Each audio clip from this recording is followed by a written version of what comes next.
저는 사람들 앞에서 이렇게 말을 하는 일을 하기 때문에 제 강의나 설교 때 조는 분들을 이렇게 가끔씩 봅니다. 제가 참 알고 있는 사람들, 또 제가 사랑하는 그 사람들이 처지는 눈꺼풀과 씨름하는 그런 거를 보면 좀 애처로운 생각이 들어서 그냥 편하게 주무시라고 그렇게 얘기하고 싶은 생각이 들기도 합니다. 제가 이렇게 그 사역을 하면서 이렇게 좀 재밌는 거는 사람들 이렇게 어떤 사람들 이렇게 보면 좀 졸것처럼 생겼다 이런 사람들이 좀 있어요. 그런가 하면 또 안 그런 사람과 같이 생긴 사람들도 있다 이런 생각이 드는데 그게 잘 안 맞는다는 거예요. 제가 우리 광양으로 내려간 정재영 목사님 처음 봤을 때 이 친구는 좀 졸겠다 이런 생각이 딱 들더라고요. 네, 그렇게 참 졸 것처럼 생겼어요. 이게 참 우리 교회에서 사역하다가 다른 교회로 이렇게 옮기는 사역자들은 참 많은 위험에 직면합니다. 어쨌든 간에 근데 우리 정재영 목사님은 신학생 때 이렇게 졸음과의 어떤 그 싸움을 좀 하긴 했는데 제가 굉장히 높이 평가하는 게 뭐냐면 자리에서 그냥 일어나요. 졸음이 오면 그 뒤로 가서 섭니다. 그러니까 서서 강의를 듣는, 안 졸려고 뒤에 서서 강의를 여러 번 들었던 게 기억이 납니다. 그 노력을 제가 높이 평가합니다. 근데 그런가 하면 어떤 사람들은 진짜 안 좋을 것처럼 생겼거든요. 제가 이렇게 뭐 강의를 하면 정말 막 눈을 초롱초롱 하면서 반짝거리면서 너무 잘 들을 것처럼 이렇게 봤는데 얼마나 무자비하게 졸든지 놀란 경우가 많습니다. 어떤 자매는 막 헤드뱅잉을 하면서 졸기도 했어요. 제가 신학교에서 그 자매반을 이렇게 강의를 하면 이 자매님들은 다르겠지 했는데 막 그냥 막 그렇습니다. 사람들이 조는 것은 다양한 이유가 있을 겁니다. 몸이 너무 피곤해서 그럴 수도 있고 또 뭐 밤에 잠을 잘 못 자서 요즘 뭐 또 잠 설치는 분들 많잖아요. 그럴 수도 있고 아니면 강의나 설교가 너무 지루해서 또 그럴 수도 있는 거죠. 어떤 목사님이 이렇게 설교를 하는데 요 앞에 앞자리에 그것도 모녀가 이렇게 앉아 있는데 딸은 이렇게 잘 듣는데 그 엄마가 계속 이렇게 또 주무시는 거예요. 그러니까 목사님이 딸을 통해 가지고 이렇게 자꾸 깨우라고 이렇게 눈짓도 하고 뭐 신호도 주면서 이렇게 하는데 이분이 그냥 안 되는 거예요. 그래서 목사님이 나중에 너무 막 좀 이렇게 뭐 올라와 가지고 아예 그냥 소리를 쳤어요. 집사님 좀 일어나세요 이렇게 했어요. 그랬더니 그분이 눈을 번쩍 뜨더니 아니 자기가 재워놓고 왜 또 일어나래? 이렇게 얘기를 했다는 거죠. 우리 중에는 이런 분이 없기를 바랍니다. 저도 열심히 노력하겠습니다. 안 재우도록 노력할게요. 근데 여러분 우리가 깨어 있어야 될 때 조는 것은 위험한 일입니다. 졸다가 꼭 알아야 될 정보를 놓쳐서 손해를 볼 수도 있고 회사에서 이렇게 뭐 그냥 회의 같은 거 하는데 자꾸 졸다가 쫓겨날 수도 있죠. 심지어 뭐 운전할 때 졸면 목숨을 잃을 수도 있습니다. 근데 이것은 영적으로도 마찬가지죠. 영적인 졸음은 사실은 그냥 우리가 피지컬리 물리적으로 조는 것보다 훨씬 더 위험합니다. 오늘 본문은 예수님의 종말에 대한 논의 가운데 깨어 있을 것을 강조하는 그런 내용입니다. 본문에 깨어 있으라는 그 권면이 4번 나옵니다. 이것은 영적 경각심을 가지고 준비된 삶을 살라는 거예요. 아무 생각 없이 살지 말고 영적인 나태와 무관심 또는 죄에서 벗어나서 주어진 사명을 충성스럽게 감당하면서 끝까지 신앙을 지키라는 뜻입니다. 그러면 왜 굳이 그래야 할까요?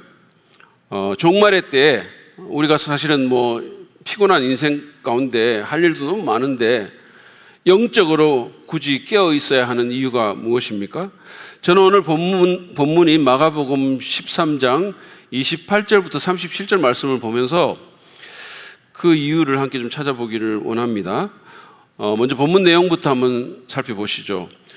오늘 본문은 예수님께서 이 성전의 무너짐과 세상 끝날의 징조에는 어떤 일이 있겠냐는 그 제자들의 질문에 답하시는 그 감람산 또는 올리브 강론의 마지막 부분입니다. 제가 아마 이 내용을 갖고 한 서너 주 계속 설교를 하고 있는데, 예수님은 오늘 본문에서 먼저 무화과 나무 얘기로 말씀을 엽니다.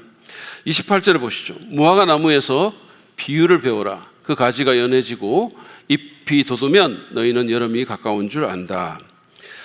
이 무화과 나무는 팔레스타인에 있는 얼마 안 되는 낙엽성 나무 중에 하나로서 겨울에 잎이 떨어지고 늦은 봄에 봉오리를 맺는 그런 나무입니다. 그래서 이제 그렇게 되면 겨울에 메말랐던 그 가지에 수액이 이제 공급이 되고 잎사귀를 내게 되는 거죠. 그러면 사람들은 여름이 가까이 왔음을 알게 된다는 겁니다. 그 예시를 하신 후에 예수님은 이것을 세상 끝날과 연관시켜서 29절에서 이렇게 말씀합니다. 이와 같이 너희도 이런 일들이 일어나는 것을 보거든 인자가 문 앞에 가까이 온 줄을 알아라. 무화과 나무에 잎이 나서 그걸 보면 여름이 가까운 줄 아는 것처럼 어떤 일들이 일어나는 것을 보면 세상의 끝이 가까이 온 줄 알라고 말씀하는 겁니다. 근데 우리가 새 번역을 보면 인자가 문 앞에 가까이 온 줄 알아라 이렇게 번역을 했는데, 원어 성경을 보면, 원문을 보면 이 인자라는 단어가 없습니다. 저는 영어 성경 NIV 성경이 번역한 것처럼 인자보다는 그것으로 번역하는 게 낫다고 생각합니다. 그것이 가까이 온 줄 알아라. 그것은 주의 날입니다. 종말에 있게 될 대환란과 예수님의 재림을 포함한 그것이 문 앞에 가까이 온 줄을 알아라 라고 말씀한 거죠. 어떤 강해자는 여기에 나오는 그 무화과 나무가 이스라엘을 상징하는 나무니까 그 나무에 잎이 난다는 그 말은 이 나라가 다시 이제 팔레스타인 땅에, 자기 옛날 땅이죠, 그 땅에 모여서 1948년도에 재건국한 나라를 다시 세운 것이 바로 그 무화과 나무에 잎이 난 거다 이렇게 주장하기도 합니다. 그래서 그런 일이 일어나는 걸 보면 끝이 가까운 줄 알아라 이렇게 말씀하신다라고 해석을 하는 거죠. 여러분, 그 나라를 잃고 2000년 동안 세상을 떠돌던 민족이 옛 영토에 그 나라를 다시 세운다는 것은 진짜 놀라운 일이에요. 우리나라가 36년 동안 일제강점기를 겪었는데 그 36년의 기간 동안, 그것도 우리는 나라 안에, 영토 안에 있었잖아요. 그럼에도 불구하고 그 36년이 끝났을 때 민족적인 정체성을 잃어버린 사람들도 있고 일본말로 말하는 사람들도 있고 그랬잖아요. 그런데 2000년 동안 나라를 잃고 바깥으로 떠돌았어요. 영토 자체가 없었어요. 근데 그런 민족이 그것도 옛날 자기 땅에 다시 돌아와서 나라를 세운다는 것은 진짜 놀라운 일입니다. 그것은 하나님의 손길이 없으면 가능하지 않아요. 세상에 그런 나라가 어디 있습니까? 그러나 그럼에도 불구하고 이 구절을 그렇게 해석하는 것은 무리가 있다고 저는 생각합니다. 왜냐하면 같은 이야기를 담은 누가복음 21장 29절 말씀을 보면 예수님은 무화과 나무와 모든 나무를 보아라 라고 말씀을 하시기 때문이죠. 그러니까 단지 무화과 나무만이 아니라는 겁니다. 따라서 무화과 나무에 잎이 난다는 것은 이스라엘이 재건국한다 그런 뜻은 아니라는 거죠. 다른 나무들도 그런 나무들이 있다는 거예요. 그러면 29절에서 말하는 이런 일이 일어나는 것을 보거든 했는데, 이런 일이 무엇일까요? 그것은 이스라엘의 재건국이 아니라 예수님이 이 올리브 다마 그 앞에서 말씀하신 그런 내용들입니다. 전쟁과 기근과 자연재해와 거짓 메시아들이 등장하고 사람들을 속이는 것, 그리고 종교적인 영적인 박해와 같은 일들이 마치 산통 중인 여인처럼 점점 강도가 심해지고 그 주기가 빨라지면서 환란으로 이어지는 그런 일을 말하는 거죠. 그런 일이 일어나는 것을 보거든 끝이 문 앞에 이르는 줄 알라고 그렇게 말씀하신 겁니다. 그러면서 주님은 30절, 31절에서 다음과 같이 엄숙하게 선언하십니다. 내가 진정으로 너희에게 말한다. 이 세대가 끝나기 전에 이 모든 일이 다 일어날 것이다. 하늘과 땅은 없어질지라도 나의 말은 절대로 없어지지 않을 것이다. 여기서 이 세대란 앞에서 언급한 그런 일들을 보는 세대를 지칭합니다. 그 세대가 끝나기 전에 주의 날이 이 땅에 닥치고 종말이 이르고 주님이 재림하신다는 거예요. 성경에서 말하는 한 세대는 보통 한 45년 정도를 말을 합니다. 그 한 세대 안에 종말에 관한 모든 일들이 이루어진다는 뜻이죠. 그러면서 예수님은 천지가 없어지더라도 나의 이 말은 없어지지 않을 거라고 그렇게 말씀하셨습니다. 여러분은 전혀 놀라지 않으시고 너무나 평온한 상태로 앉아 계시지만 이 말씀은 참으로 놀라운 말씀이에요. 왜냐하면 주님은 지금 당신의 말씀과 여호와 하나님의 말씀을 동일시하는 거예요. 하나님의 말씀을 이렇게 표현하거든요. 천지가 없어져도 하나님의 말씀은 없어지지 않는다 그랬어요. 근데 예수님은 지금 자기 말씀이 그렇다는 거예요. 그 말은 예수님이 하나님이라는 뜻입니다. 내가 하나님이다라고 말하는 거예요. 예수님은 종말과 재림에 대한 그 말씀이 얼마나 확실하고 엄중하고 믿을 만한지를 이런 방식으로 강조하시는 거죠. 32절부터는 구체적으로 시기에 대해서 말씀을 합니다. 그러나 그 날과 그 때는 아무도 모른다. 하늘의 천사들도 모르고 아들도 모르고 아버지만 아신다.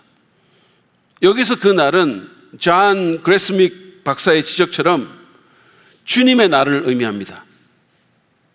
이 주님의 날이라는 게 성경에서 특별히 구약 성경에 보면 선지자들이 종종 사용한 건데 이거는 하나님이 인간 역사에 개입하셔서 심판하시는 날을 의미합니다.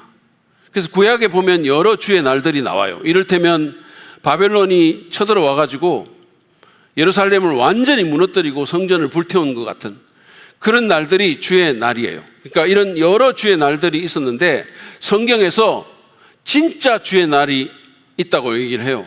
그것은 마지막 때 있게 될 종말의 최종적 주의 날을 의미하는 겁니다.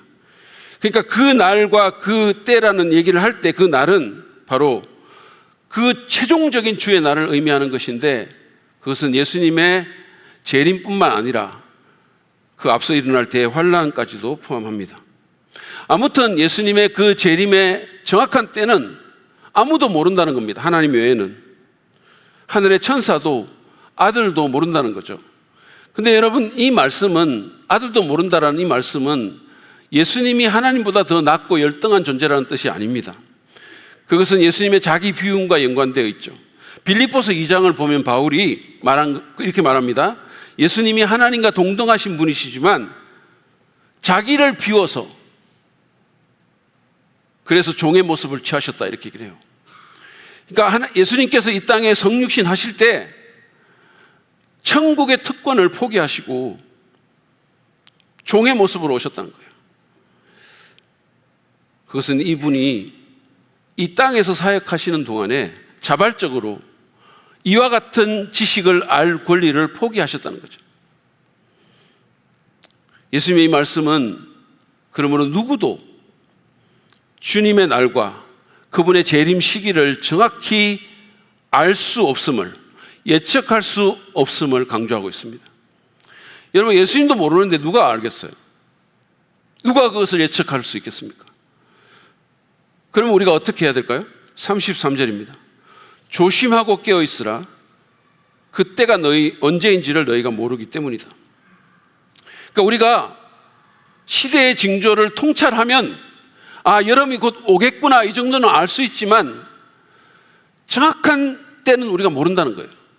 누구도 예측할 수 없다는 거예요. 그러므로 어떻게 해야 되냐? 조심하고 깨어있으라는 겁니다. 다시 말해 정신을 차려서 경계하고 깨어서 살아라 라는 겁니다. 34절부터 36절까지는 예수님이 여행을 떠난 한 주인의 얘기를 통해서 이 요지를 강화하십니다. 어떤 집 주인이 여행을 떠나면서 종들에게 임무를 줍니다. 아주 먼 곳으로 여행을 떠나는 거죠. 그러면서 한 사람 한 사람에게 해야 될 일들을 맡기시죠. 그리고 문지기에게는 깨어 있을 것을 명령하죠. 그들은 주인이 언제 올지를 몰랐기 때문에 깨어 있어야 했습니다. 예수님은 그 종들처럼 우리도 그렇게 깨어 있기를 원하시죠. 그래서 35절 36절을 보면 이렇게 다시 명령합니다. 그러므로 깨어 있으라. 집 주인이 언제 올는지, 저녁녘일지 한밤중일지 닭이 우는 무렵일지 이런 아침녘일지, 여기서 이렇게 나오는 시간들은 다 이때는 안 돌아올 것 같은 이런 시간을 굳이 이렇게 들으셨어요. 그래서 너희가 알지 못하기 때문이다. 주인이 갑자기 와서 너희가 잠자고 있는 것을 보게 되는 일이 없도록 하여라. 여러분, 잠잔다는 말은 신약에서 종종 영적 나태와 둔감함을 나타내는 표현입니다. 마땅히 해야 될 사명을 팽개치고 죄에 빠지거나 영적으로 게으르고 나태하며 둔감한 상태에 있지 말라는 거죠. 37절 말씀은 오늘 말씀의 결론이기도 하고, 이 올리브 담론 또는 올리브 강론의 최종 결론이기도 합니다. 한번 보시죠. 내가 너에게 하는 말은 모든 사람에게 하는 일이다, 하는 말이다. 깨어 있으라. 예수님은 이 말씀이 그냥 제자들에게만 하는 말씀이 아니고 모든 사람에게 다 하는 말씀이라는 거죠. 그리고 그 모든 사람에는 우리도 포함이 되는 겁니다. 그 모든 사람이 들어야 될 최종 명령은 바로 깨어 있어야 한다는 겁니다. 그렇습니다. 종말의 때를 살면서 우리는 무엇보다도 깨어 있어야 합니다.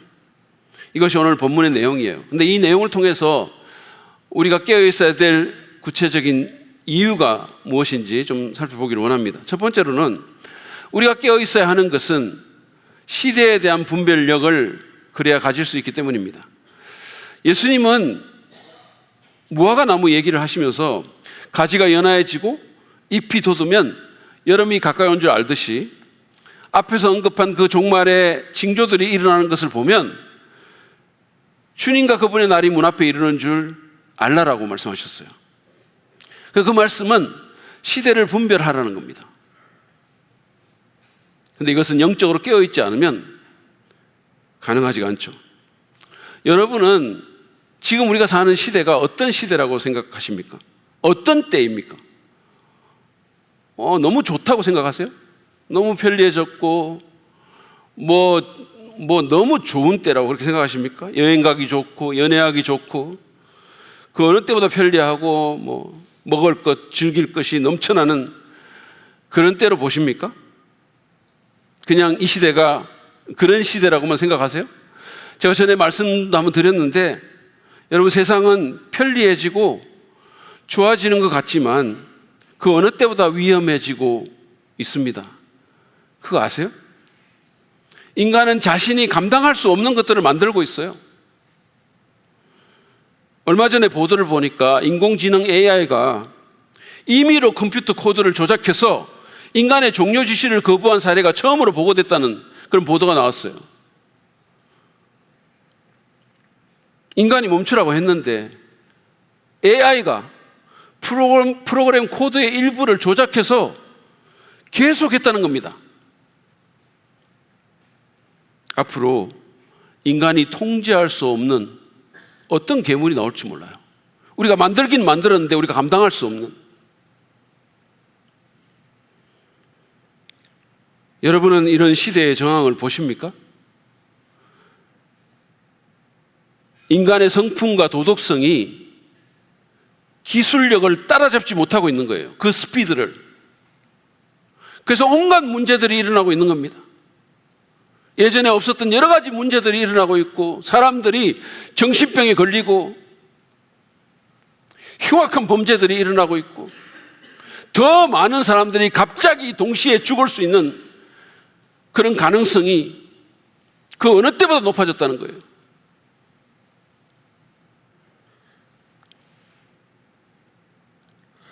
전에 제가 말씀드린 것처럼 미국의 원자력 과학자들은 이 사람들은 기독교와 아무 상관이 없는데도 불구하고 지금의 시대를 이 과학자의 해안으로 통찰하면서 지구 종말 시계를 통해서 우리가 얼마나 지금 위험하고 얼마나 종말에 가까이 왔는지를 매년 경고하고 있어요. 매년. 그냥 편하다고 정신없이 살지 말라는 거예요. 예수님은 누가복음 12장 56절에서 땅과 하늘의 기상은 분별할 줄 알면서 시대의 징조는 또는 때는 분간하지 못하는 그 종교인들을 책망하십니다. 어쩌면 그렇게 둔하냐고. 그분은 또한 마태복음 24장에서 재림의 때를 노아 홍수의 때와 비교를 하면서 이렇게 말씀합니다. 38절 39절 마태복음 24장 38절 39절 말씀 보시죠. 홍수 이전 시대에 노아가 방주에 들어가는 날까지 사람들은 먹고 마시고 장가가고 시집가며 지냈다. 홍수가 나서 그들을 모두 휩쓸려 가기까지 그들은 아무것도 알지 못하였다. 인자가 올 때에도 그러할 것이다. 그들은 너무 둔감해서 지금 엄청난 위험이 자기들 앞에 닥치고 있는데도, 그리고 노아가 120년 동안 그 사실을 계속해서 경고했는데도 불구하고 전혀 몰랐다는 거예요. 그냥 오브라디 오브라다 먹고 씹고 뜯고 마시고 뭐 즐기고 그냥 그렇게 살았다는 거예요. 결혼하고. 여러분은 그런 경험이 있으신지 없으신지 잘 모르겠는데, 저는 제가 초등학교 다닐 때 이렇게 집에 와가지고 낮잠을 이렇게 자는 거예요. 낮잠을 실컷 자고, 그리고 이제 저녁에 일어났는데 아침인 줄 알고 학교 가려고 막 그 가방 챙겨가지고 나오고 뭐 이런 적이 여러 번 있었어요. 이 잠에 취해가지고 시간을 분별하지 못했던 거죠. 영적인 민감성을 갖고 시대를 바라봅시다. 지금 우리 가운데서 일어나고 있는 일들이 영적으로 어떤 의미가 있는지를 생각해 봅시다. 릭 워렌 목사가 제안한 것처럼 세계 뉴스를 선교사적 시각으로 보기를 바랍니다. 너무 지금 눈앞의 것에만 이렇게 매몰되지 말고 이 세상이, 우리나라만이 아니고 이 세상이 지금 어떻게 돌아가고 있는지, 그것을 그냥 뉴스 보듯이 보지 말고 선교사적 시각으로 한번 바라보라는 거예요. 지금 하나님이 세상에서 무슨 일을 하고 계시는지, 구속사적으로 지금 우리는 어느 시점에 있는지를 성찰합시다. 여러분 기억하세요.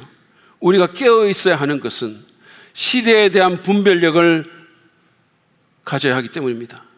그래야 우리 삶을 낭비하지 않고 낭패당하지 않고 지혜롭게 살 수 있기 때문입니다.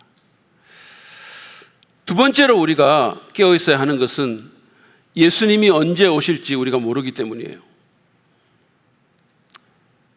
여기 계시는 믿는 분들, 크리스찬들은 뭐 예수님이 다시 오신다는 것은 다 알 것입니다. 그리고 뭐 또 믿기도 하실 겁니다. 제가 전에도 말씀드렸는데, 예수님이 2000년 전에 이 땅에 오신 그 초림과 또 앞으로 영광 가운데 오실 그 재림의 사실은 구약 성경에 이미 예언이 되어 있어요. 그런데 재림에 대한 예언이 초림에 대한 예언보다 무려 3배나 더 많습니다. 초림의 경우에 구약 성경은 예수님의 그 메시아의 탄생지까지 정확하게 예언했잖아요. 베들레헴에서 난다고 700년 전에 예언했고 예수님은 정확하게 그곳에서 탄생하셨어요. 근데 원래는 그곳에서 태어날 게 아니었잖아요. 왜냐하면 그 부모가 다 나사렛에 있었으니까. 근데 시저 아구스트가 칙령을 발표해가지고 그렇게 된 거잖아요. 근데 그거를 700년 전에 정확하게 예언했어요.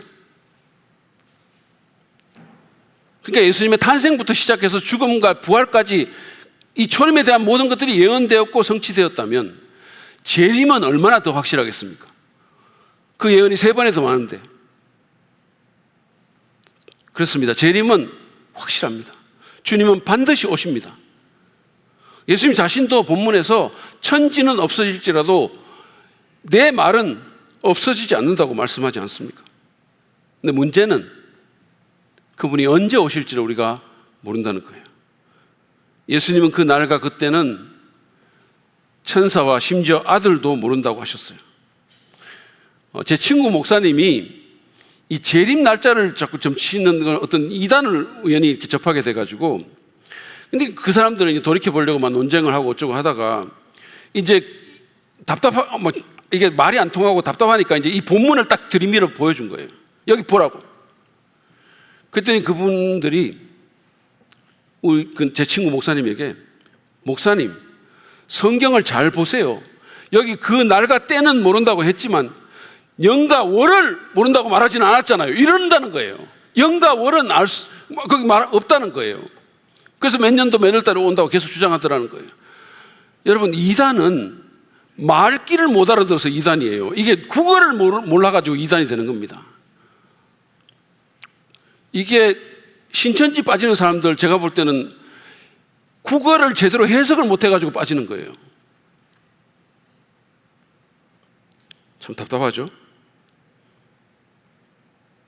아무튼 예수님은 타국으로 떠난 그 한 주인의 얘기까지 하시면서 언제 오실지를 모르기 때문에 깨어 있어야 함을 강조하셨습니다.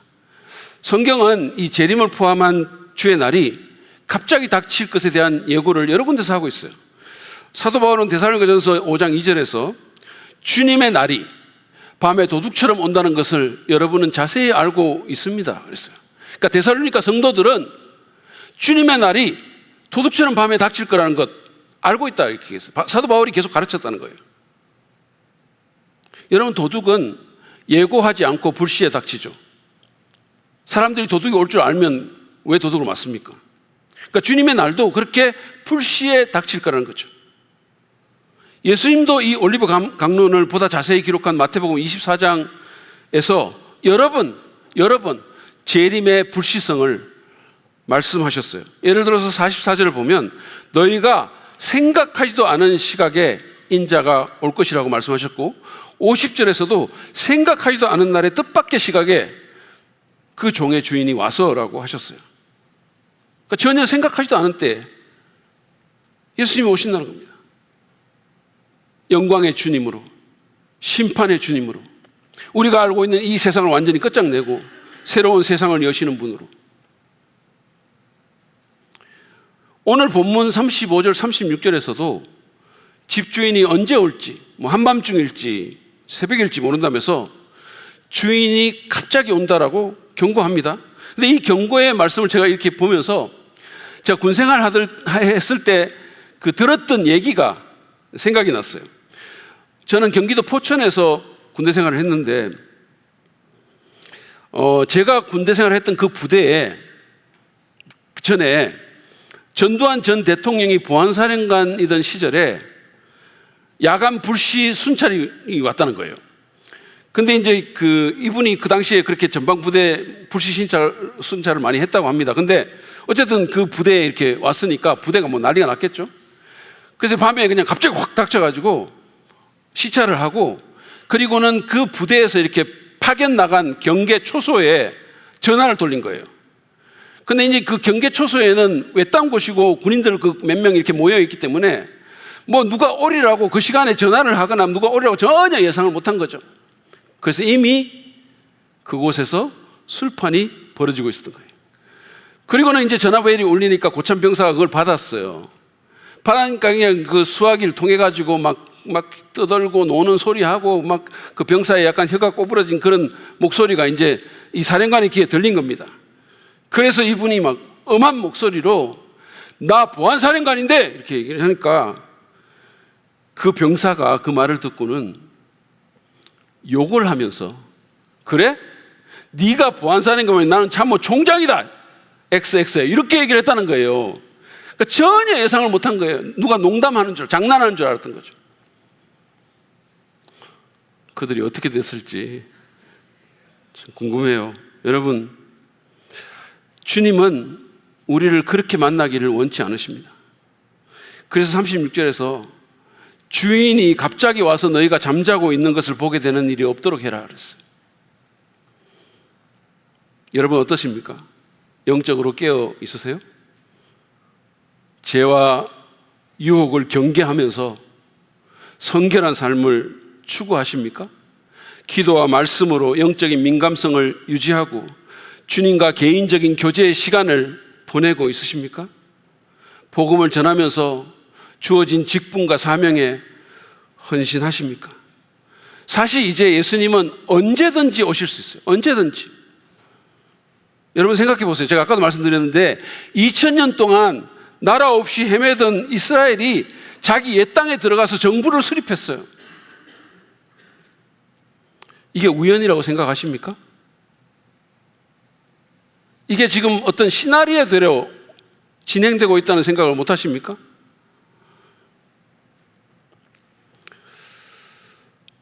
제가 듣기로는 이 유대인들이 예루살렘의 성전을, 지금 자기들 성전이 없거든요. 그 옛날 성전터에 보면 그 해교 성전이 거기 있어요. 그래서 이 사람들이 지금 자기네 성전을 거기 짓기를 너무너무 원하는 거예요. 그래서 제가 듣기로는 그 성전을 지을 수 있는 모든 준비를 다 했다는 겁니다.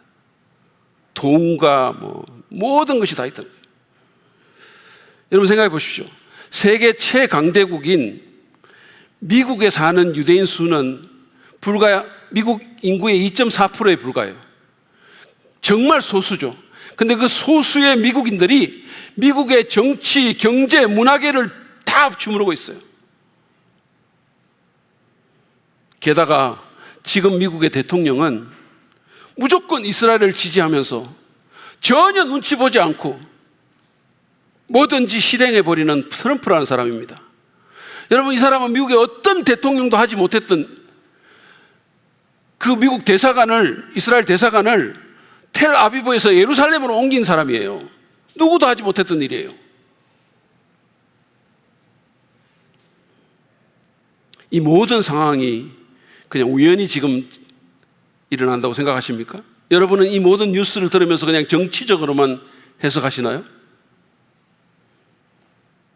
이 모든 상황을 보면 언제라도 성전이 지어지고 거기에 멸망에 가증한 것, 다시 말해서 적 그리스도가 설 수 있게 된 겁니다. 그러므로 우리는 긴박성을 갖고 정신을 차리고 준비된 삶을 살아야 됩니다. 요한은 요한일서 2장 8절에서 이렇게 권면합니다. 자녀들아, 이제 그의 안에 거하라. 이는 주께서 나타나신 바 되면, 재림을 얘기하는 거죠. 그가 강림하실 때 우리로 담대함을 얻어 그 앞에 부끄럽지 않게 하려 함이라. 예수님이 재림하실 때 부끄럽지 않도록 주님 안에 거하라고 권면합니다. 주님 안에서 살아라는 거예요.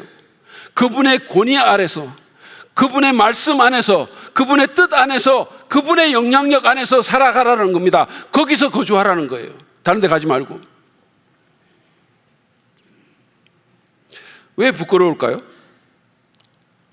주님이 오시는 영광스러운 날에, 그 흥분되는 날에 왜 어떤 사람들은 부끄러울까요?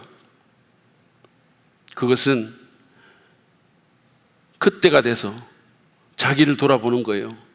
주님은 나를 이렇게 사랑해 주셨고, 주님은 날 위해 모든 것을 주셨는데, 주님이 내게 엄청난 기회를 주셨는데, 주님을 내가 직접 보니까 그분은 너무너무 영광스럽고 너무너무 아름답고 정말로 내 인생을 완전히 투자할 만한 가치가 있었는데, 이 소중한 인생을 엉뚱한 데 소비하고 허비하고 정신 팔면서 그 많은 시간과 기회와 자원을 낭비해버린 데 대한 그런 부끄러움을 느끼는 것이 아닐까요?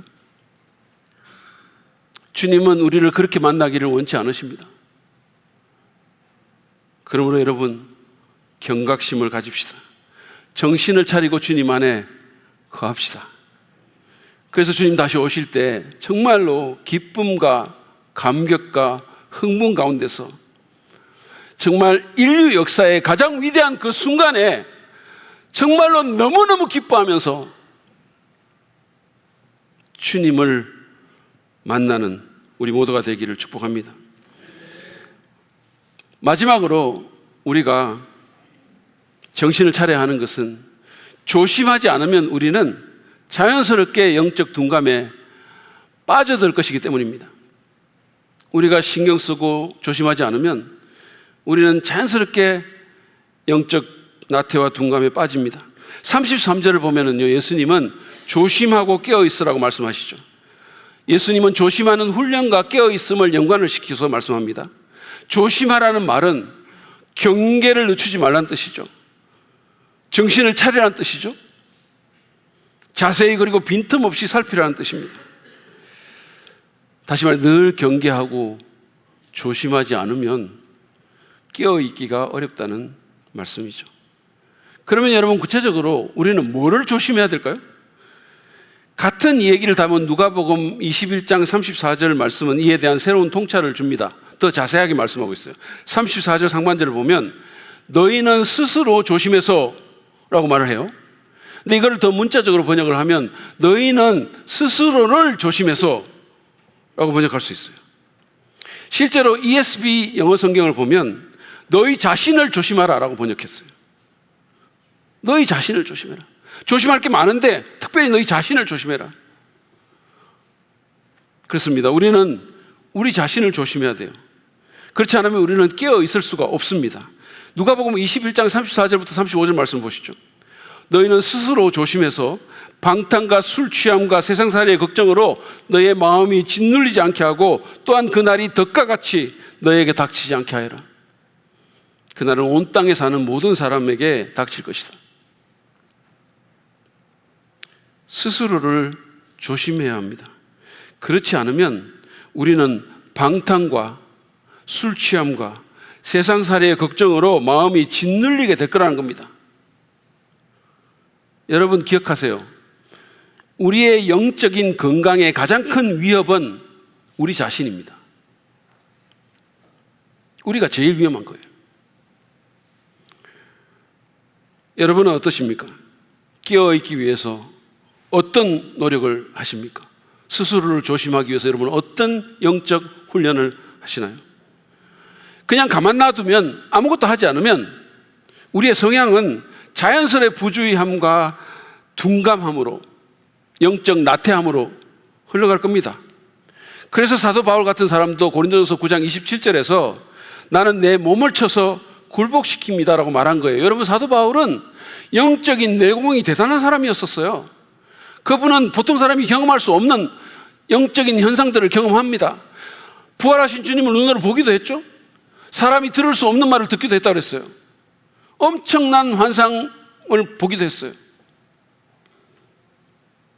그럼에도 그런 사도 바울이라도 자기 몸을 쳐서 복종하지 않으면 그조차도 영적인 나태 속으로 둔감함 속으로 빠질 수가 있기 때문에 그러니까 날마다 그렇게 했다는 거예요.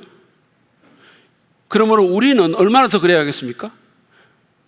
우리 자신에 대해서 뭔가를 해야 되는 거예요. 우리가 정말로 영적인 건강을 중요하게 여긴다면 여러분 대한민국 사람들이 자기 건강 얼마나 중요하게 생각합니까? 그래서 얼마나 막 병원 다니고 정기 검진하고 뭐 약 먹고 뭐 건강 보조제 먹고 좋은 거 먹고 얼마나 그럽니까? 짐에 가고 운동하고. 근데 우리가 정말로 그 육체적인 건강보다 더 중요한 영적 건강을 정말로 중요하게 여긴다면 뭔가를 해야 된다는 거예요. 가만히 있으면 안 된다는 거예요. 안 그러면 우리는 자연스럽게 영적 둔감에 빠지고 위협이 닥쳐와도 모르고 정말로 최고로 기쁜 순간에 오히려 부끄러움을 느끼게 되고 이런 일들이 있게 될 거라는 겁니다. 방탕에 빠지거나 술 취하거나 어디 술만 취하나요? 돈에 취하고 게임에 취하고 넷플릭스에 취하고 SNS에 취하고 쇼핑에 취하고. 그래서 이 마음이 우리가 믿는다고 하는데 이 마음이 예수님에 대한 그런 열망으로 기쁨으로 차는 게 아니라 세상살이에 대한 걱정으로 가득 차게 된다는 거죠. 여러분 영적 둔감에 빠지지 않기 위해서는 깨어있기 위해서는 어쩔 수가 없어요. 몸부림을 쳐야 됩니다. 건강한 몸을 유지하는 것에 대해서 한번 생각해 보죠. 여러분, 우리가 단단히 결단하고 무언가를 하지 않으면 가능하지 않아요. 사람이, 그러니까 나이가 들잖아요. 그러면 뭐 특별히 뭐 과식하지 않더라도, 특별히 뭐 게으르지 않더라도 그냥 주는 한 그릇 먹고 그냥 이렇게 우리가 움직이고 생활하고 이렇게 하더라도 그냥 그것만 있으면 배 나오고 과체중 되는 거 너무 자연스럽게 그렇게 되는 거예요.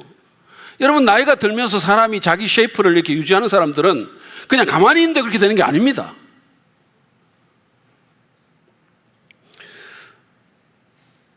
지난주에 이제 NCD 그 세미나를 하면서 제가 이제 오랜만에 그 대표 되시는 김한수 목사님을 만났거든요. 진짜 오랜만에 만났는데 보니까 이렇게 뱃살이 하나도 없는 거예요. 원래 이렇게 좀 봉긋했는데 뱃살이 하나도 없어요. 그래서 제가 놀래가지고 목사님 살 빠졌네요 이렇게 얘기를 했어요. 그랬더니 그분이 자기가 몸에 뭐 병도 있고 해가지고 그래서 막 단단히 마음 먹고 뺐다는 거예요. 그래서 제가 어떻게 했냐고 물으니까 밥을 먹을 때마다 한 숟가락을 덜 먹고 남겼다는 거예요. 한 숟가락. 그러니까 처음에는 그게 좀 부족한 듯 했는데 이 남긴 밥을 보면서 성취감을 느끼게 되고, 그래서 그런 식으로 이제 양을 줄여가지고 또 이제 그게 위가 적응해가지고 또 좀 괜찮아지면 거기서 또 한 숟가락을 또 남기고 이런 식으로 자꾸 해가지고 양을 줄여서 체중 감소에 성공했다는 겁니다. 제가 그 말을 듣고 도전을 받았어요.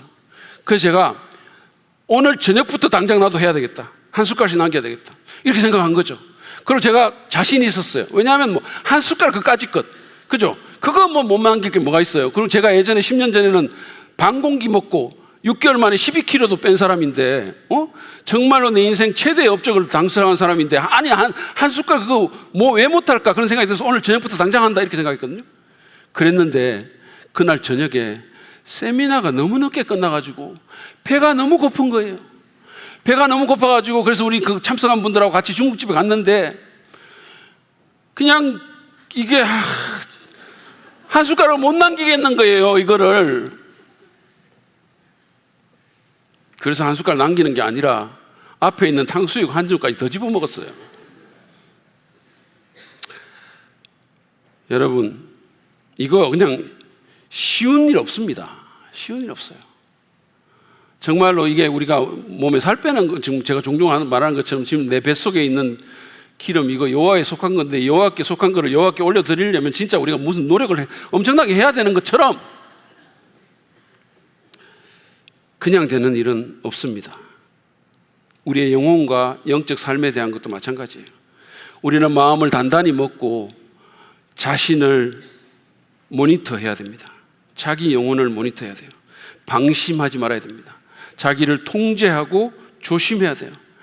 이를테면 금요일 날 우리가 참 퇴근하고 와서 막 피곤하고 그래서 소파에 들어누워서 넷플릭스라도 보고 싶지만 교회에 기도회가 있다고 하면 지친 몸을 일으켜서 가야 되는 거예요. 우리 정신을 깨어있게 만들려면, 우리의 영혼을 제대로 좋은 쉐이프로 만들려면 새벽 기도도 마찬가지죠. 그렇게 자신을 채찍질하고 노력하고 조심해야 깨어있을 수 있고, 깨어있어야 우리 주님을 말할 수 없는 기쁨과 영광 가운데서 담대함 가운데서 맞을 수 있는 겁니다. 인류 최대의 축제의 날이 정말 축제처럼 될 수 있고, 내가 그토록 사랑한, 나를 그토록 사랑하신 온 우주에서 가장 아름답고 위대하신 분을 마음에 한 점 그리낌 없이 우리가 뵐 수가 있는 거예요. 그런 축복이 여러분 모두에게 있기를 바랍니다. 오늘 우리는 예수님의 올리브 다마를 통해서 깨어 있어야 할 이유에 대해서 생각해 봤어요.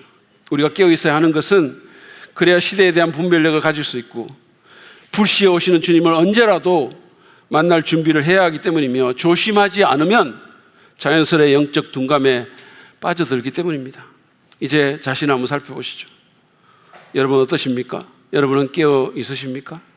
아니면 영적으로 감각이 없고 나태하고 방탕과 술 취함과 세상살이의 걱정에 짓눌려 사십니까? 자신에게 한번 질문해 보세요. 나는 게으르지 않고 주님께서 내게 맡겨주신 그 사명과 사역에 열심을 내는가? 세상의 흐름에 휩쓸리지 않고 하나님의 나라를 그 무엇보다 먼저 구하는가? 죄에 빠지지 않기 위해서 경계하고 죄와 싸우면서 정말 조심하는가? 예수 그리스도의 재림을 생각하면 기쁨과 담대함이 있는가? 정말 재림이 나의 영광스러운 소망인가? 그것이 내 마음에 어떤 부분을 차지하고 있는가 지금? 그리고 무엇보다도 기도하는가?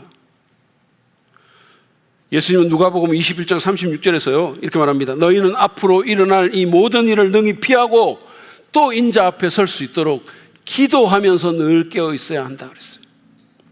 기도하면서 늘 깨어 있으라. 기도에 헌신합시다.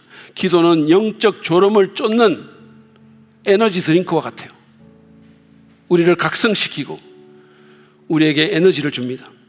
기도와 말씀으로 주님 안에 거합시다. 아울러 내 마음에 가장 귀한 자리를 주님 앞에 내어드리고 늘 깨어 있으며 그분의 다스림을 받는 우리가 되기를 바랍니다. 그래서 주님 다시 오시는 그날에 정말로 기쁨으로 내 사랑하는 주님을 만나서 잘했다고 칭찬받고 영광의 면류관을 얻는 우리 모두가 되기를 진심으로 축복합니다.